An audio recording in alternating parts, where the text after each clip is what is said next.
também. Me coloca aqui.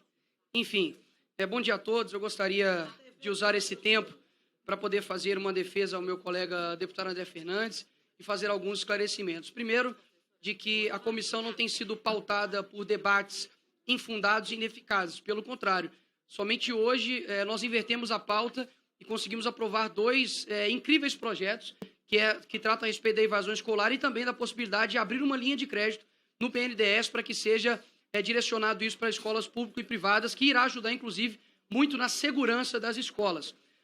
E o debate, acredito que ideológico, ele é necessário, e aqui eu começo a fazer defendendo o deputado André Fernandes. Para todos que estão aqui presentes, e também aos que irão assistir isso por todo o Brasil, no dia 1º de abril, o escritório do deputado André Fernandes foi veementemente atacado. Eles fizeram um boneco do André Fernandes, atearam fogo. Inclusive, quando o André postou isso nas redes sociais, o Instagram considerou isso conteúdo sensível, e você tem que clicar para poder acessar. Porque após ter ficado o boneco dele em cinzas, ficou como literalmente alguém estivesse morrido ali no chão. E eles colocaram golpistas e, inclusive, se vangloriaram de ter feito isso com o deputado André Fernandes. Mas é óbvio que todos nós acredito que nós rechaçamos isso. O que eu quero levantar o ponto aqui é com relação à narrativa que é criada quando tem esse tipo de ato e como a esquerda ela se utiliza de uma defesa da democracia quando lhe convém. E explico o porquê. Eu estive no mês retrasado e semana passada com uma pessoa que é dita como golpista, como terrorista, mas que ela tem CPF. Ela tem um filho autista. Esta pessoa ela foi condenada a 16 anos. Só para vocês terem ideia, nós temos pessoas aqui no Brasil corruptos que foram os mentores aí do maior esquema de corrupção que o Brasil já viu, que é o Mensalão, que foram condenados a 12 anos e logo após o STJ reduziu sua pena para 8 anos. Ou seja, aos olhos da esquerda, quem roubou bilhões de reais das estatais, desviou dinheiro para ir para educação, para hospital, para saneamento básico, ele é menos terrorista, menos criminoso do que alguém que fez baderna. E, de fato, é baderna. E eu condeno essa baderna.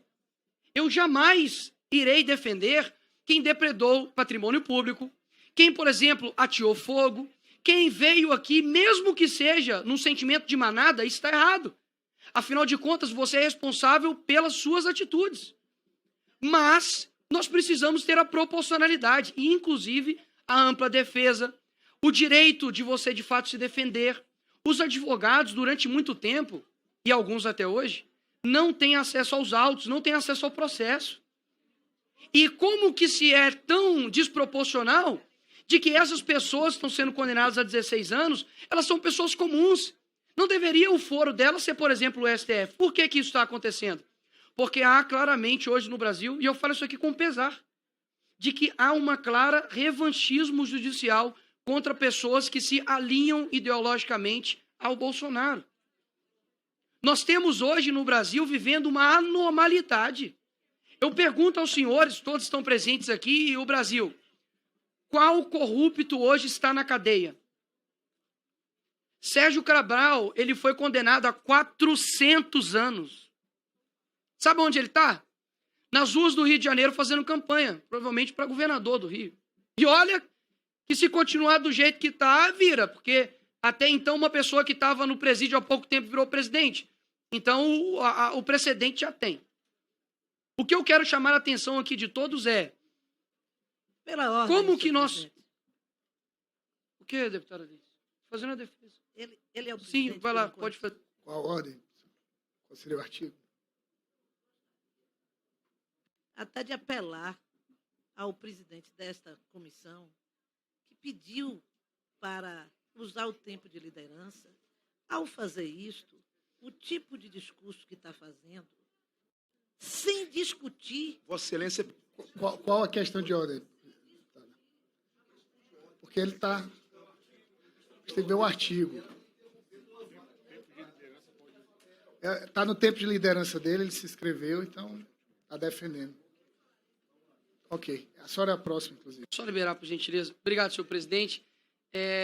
Para poder fazer a defesa do André Fernandes, Eu simplesmente não preciso falar somente do aspecto André Fernandes, eu preciso contextualizar. E é isso que eu estou fazendo aqui, contextualizando o porquê a defesa do deputado André Fernandes. E me impressiona que quando você não é contra o mal, você coopera com ele. Então, muito me espanta quando a esquerda ela não consegue denunciar o mal. Eu já vi aqui em diversos momentos aqui dessa casa, ministros de Estado não conseguir denunciar o mal que eu acredito que acontece, por exemplo, na Venezuela. É só colocar assim no YouTube, para quem está assistindo, coloca assim, ó, tanque de guerra Venezuela. Você vai ver literalmente tanque de guerra passando sobre civis na Venezuela. Inclusive a própria ONU, que tanto eles utilizam para poder dizer que é uma verdade infindável de uma organização, já condenou os atos tanto da Venezuela quanto da Nicarágua. Então eu deixo aqui mais uma vez a minha solidariedade ao senhor André Fernandes e deixar aqui evidente, claro, cristalino, de que nós estamos vivendo de fato uma cegueira ideológica, onde por conta de A defender A e B defender B, nós não conseguimos atacar o mal. Saibam que aquilo que nós precisamos como representantes do povo fazer é termos coerência. Coerência quando um errar, falar que errou. Eu nunca defendi nenhuma pessoa que depredou o patrimônio público aqui nesse Congresso. Vocês nunca irão me ver ir a vias de fato de agressão. Se algum dia eu falei palavrão na minha vida, se foi filmado, eu peço desculpas. Mas não me recordo, tanto aqui nessa casa ou com nenhum colega. O que acontece hoje é que existe, digamos, uma régua, que eles colocam, a régua de 30 centímetros, eles colocam que o 15 já não é mais o meio, que o meio é o 2 centímetros, ou seja, qualquer coisa que estiver no 10, no 20, vira muito extremo. Então, quando, por exemplo, você defende a legalidade do processo, para que pessoas como as pessoas do dia 8 não sejam taxadas de terrorismo e tenham penas aplicadas a elas exorbitantes, que ultrapassam da normalidade nossa jurídica, isso se chama extremismo. Eu não acredito que isso seja extremismo. Eu acredito, de fato, que as pessoas precisam pagar, inclusive uma pessoa pagou, com a própria vida. Isso aqui não é uma opinião minha. Se a maior instância do Ministério Público, que é a PGR, deu o parecer favorável para a soltura do Clezão, isso não foi feito. E por 2 meses foi ignorado. Sabe qual foi o fim do Clezão? A morte. E eu estive no velório dele. Lhes pergunto, eu sei que quando, aquilo que Hannah Arendt fala, né, que é a banalidade do mal, você passa na rua um dia, você vê um morador de rua, você se assusta. Deputado Gilberto, como é possível ter uma pessoa morando na rua, deputado Ottoni? Isso é muito mal, isso é ruim. Essa pessoa precisa ter dignidade. Só que no segundo dia, você acha não tão anormal. Passa-se uma semana, um mês, um ano, e pessoas morando em situação de rua passam a ser normal. Afinal de contas, a continuidade do mal faz parecer que não tem problema. É exatamente isso que está acontecendo. E digo mais, esta pessoa que eu visitei semana passada, ela é uma mãe de família que não tem uma linha em sua ficha criminal. E eu estou para te falar para vocês, eu não quero ter que usar a tribuna dessa casa para poder anunciar mais uma morte. E quem é o responsável? Quem será responsabilizado por um autista e um morador de rua ter ficado preso 8 meses dentro da cadeia e agora foi solto por um erro jurídico? Ele será indenizado? Alguém irá defendê-lo? Os direitos humanos se colocará por ele? Ou seja, é necessário, ao defender deputado André Fernandes, mostrar todo o contexto anterior de explicar o porquê eles não serão favoráveis a pedir, não para que puna, porque o nosso papel não é esse, aqui não é uma comissão parlamentar de inquérito, mas pedir meramente, senhores, para quem talvez aqui não está entendendo, é solicitar à Procuradoria-Geral da República que apure possíveis crimes. Ou seja, não somos competentes para tal. PGR, veja se há algum crime. Se houver, a PGR irá dizer. E eu defendo este instrumento aqui, nesta comissão. Acho válido, acho que é o nosso papel como devidos representantes. E, por fim, dizer que, se Levante Popular não é terrorista pelo que eles fizeram, vocês também têm que anistiar os outros demais. O que eu digo é, ambos para mim são baderneiros. Olha só, Isso chama-se coerência. Ambos, para mim, são baderneiros. Ambos, para mim, passaram do ponto na defesa das suas ideias. Isso é ser coerente.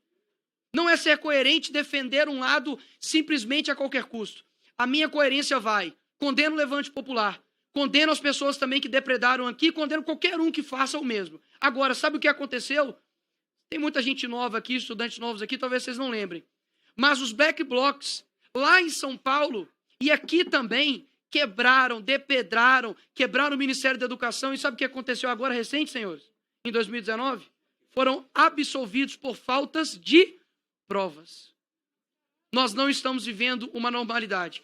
Toda a minha solidariedade ao deputado André Fernandes, e a coerência precisa prevalecer e a hipocrisia, quando necessário, será exposta. Obrigado a todos.